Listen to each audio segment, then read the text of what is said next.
Coming to the case, brief history of the patient. The patient was a 50-year-old female. She was non-diabetic, non-hypertensive. She presented with acute anterior wall STEMI.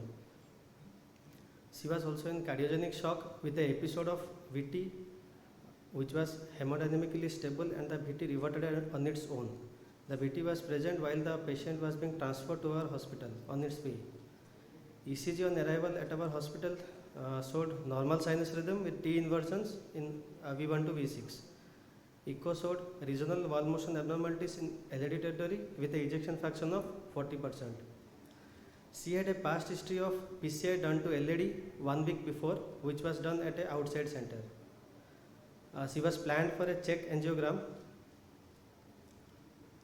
This is the pre and post PCI results of PCI done 1 week back at an outside center, which shows lesion is present in mid part of LAD around 90%, and stenting was done from mid to proximal LAD with TIMI-3 flow. Stenting was done with sirolimus eluting stent 3.5 into 29 millimeter.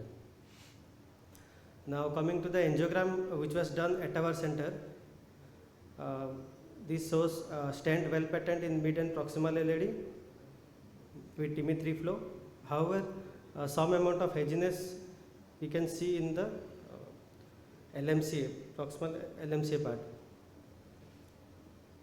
This haziness is basically a type B dissection.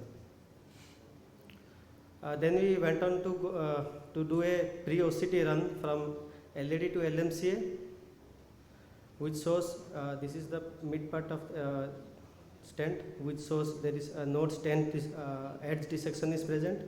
Stent is well opposed and well expanded. This is the proximal part of the proximal LAD stent, showing well opposition as well as expansion. A small dissection can be noticed just below the stent in the proximal part, and this is the LMCA part, which shows a large dissection involving around more than 180 degree, and the dissection is extending only to the intima. Coming to the analysis of the pre-OCT run, this is the distal part of the stent is well opposed, well expanded. Proximal part of stent is well opposed and expanded, and this is the dissection which is present in LMCA, which is extending into media, extending into the intima, and the arc of involvement is 180 degree. This is the analysis. We also calculated the BPCT length as well as the Carina tip angle, whether to go for provisional stenting, whether sideband pinching will be there or not. The BPCT length was more than 1.75 and the Carina tip angle was more than 70 degree. Hence, we went for a provisional strategy, but we were not sure about the ostium of LMCA because of blood swells. So we went for a IVA study to know the proximal landing zone of the stent in LMCA. This is the dissection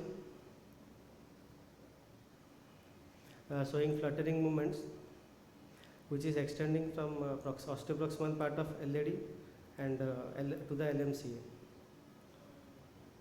This is the dissection, and from the images we can see that the ostium of the LMCA is free of dissection. This is a schematic diagram showing the extension of dissection from the stent edge to the LMCA, but ostium is free of disease. So we planned for LMCA to LAD stenting. Coming to steps of PCI, wiring of both LAD and LCX was done, and direct stenting of LMCA to LAD was done, followed by post dilatation. This is the flow, but however, some amount of pinching of ostium sarc was noticed. So rewiring was done, and we went for a small balloon dilatation of to open the studs. This is the final angiogram. Then again we went for a post OCT run, which shows good apposition of the stent as shown by the white line, and also the expansion is around, minimum expansion is around 111%. This is the proximal distal part of the previous stent, which shows good expansion. This is the bifurcation part. No struts are present over LCX. This is LMCA part showing good apposition, and this is the more proximal part of LMCA showing good apposition. This is the 3D bifurcation in carina view. No struts present over ostium of LCX. Now coming to pre and post PCI results. Our take home message: making the right decision is most important. For precise angioplasty, imaging is an adjunctive tool for better long-term outcome with reducing mass. Liberal use of imaging studies should be encouraged. Thank you.